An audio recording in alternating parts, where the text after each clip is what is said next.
வணக்கம். Format numerology உங்கள் மகாதன் சேகராஜர் உங்களுடன் உரையாட வந்துள்ளேன்.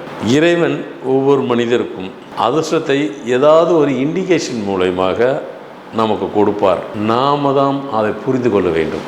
எது அதிர்ஷ்டம் எது அதிர்ஷ்டம் இல்லாதது நாம் புரிந்து கொள்ளாமல் நடந்து கொண்டால் பொறுப்பு நாம தான் இருக்க முடியும், இறைவனாக இருக்க முடியாது. ஆமாம், சில பேருக்கு 6 விரல் இருக்கும்.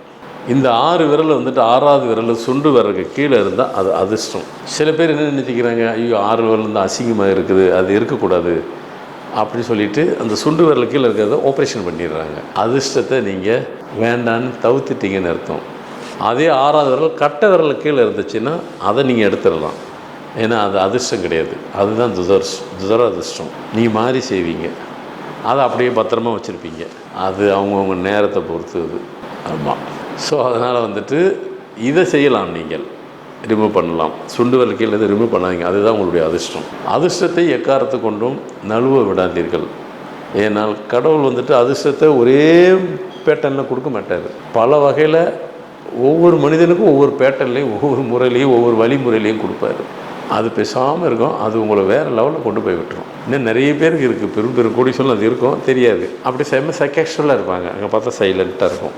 சில பேருக்கு தொங்கும், சில பேருக்கு எக்ஸ்ட்ரா மட்டும் நீட்டிகிட்டு இருக்கும். அவ்வளோ பேசாமல் விடுங்க, அது உங்களை வேறு லெவலில் கொண்டு போயிடும். அதுதான் அதிர்ஷ்டம். ஸோ அதிர்ஷ்டத்தை சில வழிகளை இறைவன் உங்களுக்கு ஒவ்வொரு கோணத்திலையும் கொடுப்பார். இப்போதைக்கு சுண்டு வரலை பற்றி சொல்கிறேன். ஸோ நிச்சயமாக இதை கண்டிப்பாக இந்த தகவல் நல்ல தகவலாக இருக்கும். அடுத்ததாக ஆன்மீக டிப்ஸு கொஞ்சம் கொடுக்குறேன். இந்த ஆன்மீக டிப்ஸ் அப்படி என்றால், நிறைய இடத்துல பார்த்திங்கனாக்கா சிவபெருமானுக்கும் முருகப்பெருமானுக்கும் ஒரே லெவலில் பவர் இருக்கும். இவருக்கு கொடுக்குற அதே சக பவர் அவருக்கும் இருக்கும். அதுக்கு என்ன காரணம் அப்படி என்றால், முருகப்பெருமான் எப்படி உருவானாருங்கிறது தான் கதை. மேலோகத்தில் அசுரர் குலத்துக்கும் தேவர் குலத்துக்கும் அங்கே 2 குலம் இருக்கும். இதில் ஒரு முறை அசுரர் குலம் எல்லோரும் சேர்ந்து தேவர் குலத்தை தாக்க வந்தார்கள். அதாவது அந்த தாக்குறது வந்துட்டு ரொம்ப அபரிதம், அதாவது ரொம்ப கொடூரமான முறையில் இருந்தது. இவங்களால் தேவர்களாலே ஒன்றும் செய்ய முடியாத சூழ்நிலை வரும்போது எல்லோரும் போயிட்டு அம்மன்கிட்ட போய் வேண்டுறாங்க. அம்மன் சொல்கிறாங்க, இருங்க நான் சிவபெருமான்கிட்ட போய் முறையிடுறேன்னு சொல்லிட்டு போய் சொன்னாங்க. சிவபெருமான் எல்லாத்தையும் வர சொன்னார். தேவர்கள்லாம் போகிறாங்க, போய் சொல்கிறாரு. எல்லா தேவர்களும் போயிட்டு இது மாதிரி சொல்கிறாங்க சிவபெருமான்கிட்ட, இல்லையா அசுரர் குலத்தில் ரொம்ப அதாவது அவங்களுக்கு கட்டுக்கு அடங்காமல் அவங்க எல்லாத்தையும் எங்களை தாக்குறாங்க.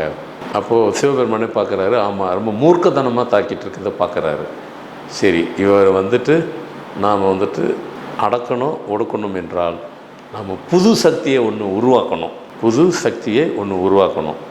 அப்படின்னு சொல்லும் பொழுதே ஒரு இடத்தில் 6 குழந்தை பிறக்கிறது. ஒருவருக்கு ஒரே இடத்தில் 6 குழந்தை பிறக்குது. அந்த 6 குழந்தையை ஒரே நேரத்தில் எடுக்கிறார், 6த்தையும் ஒன்றாக இணைக்கிறார், அது ஒரு முகமாக ஆக்கிறார். அது சிவபெருமானே செய்கிறார். ஒரு முகமாக ஆக்கிட்டு, அதனால தான் அவருக்கு 6 முகமும் வருது, ஒரு முகமாக இருப்பார். 6 பேர் ஒன்றா இணைச்சி அவருக்குள்ள சக்தியை ஏற்றுறாரு. அவரை அனுப்புகிறார், நீ போய் அசுரர் குலத்தை வென்று விட்டுவான்னு சொல்லிட்டு முருகரை அனுப்புகிறார். மொத்த அசுரர் குலத்தையும் வென்று விட்டுட்டு முருகர் வர்றார். அதனால தான் அப்போ முருகர் உருவானது இப்படித்தான். சிவபெருமான் தான் முருகப்பெருமானை உருவாக்குனர்.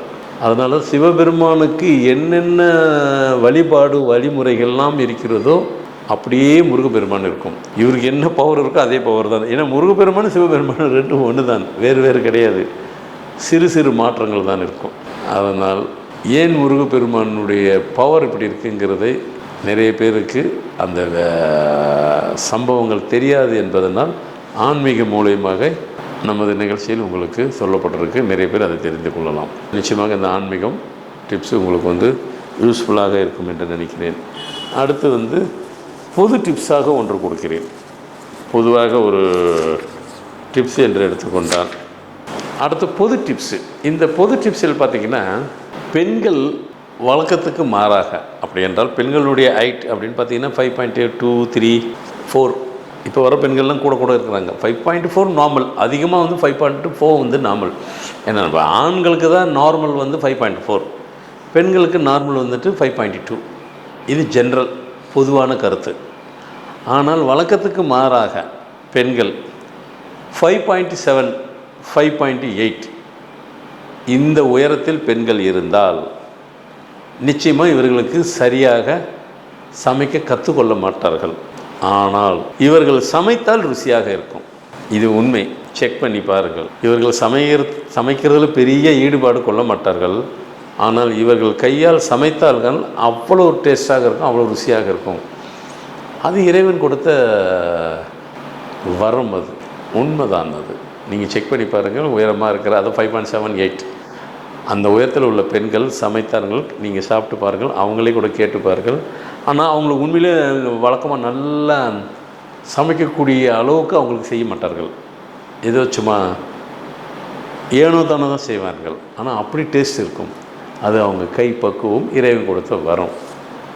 ஸோ மொத்தத்தில் இன்றைக்கி கொடுக்கப்பட்ட அனைத்து தகவல்களும் அனைவருக்கும் பயனுள்ளதாக இருக்கும்னு நினைக்கிறேன். மீண்டும் புது நிகழ்ச்சியில் புது தகவலோடு உங்களை சந்திக்க வருகிறேன். நன்றி, வணக்கம்.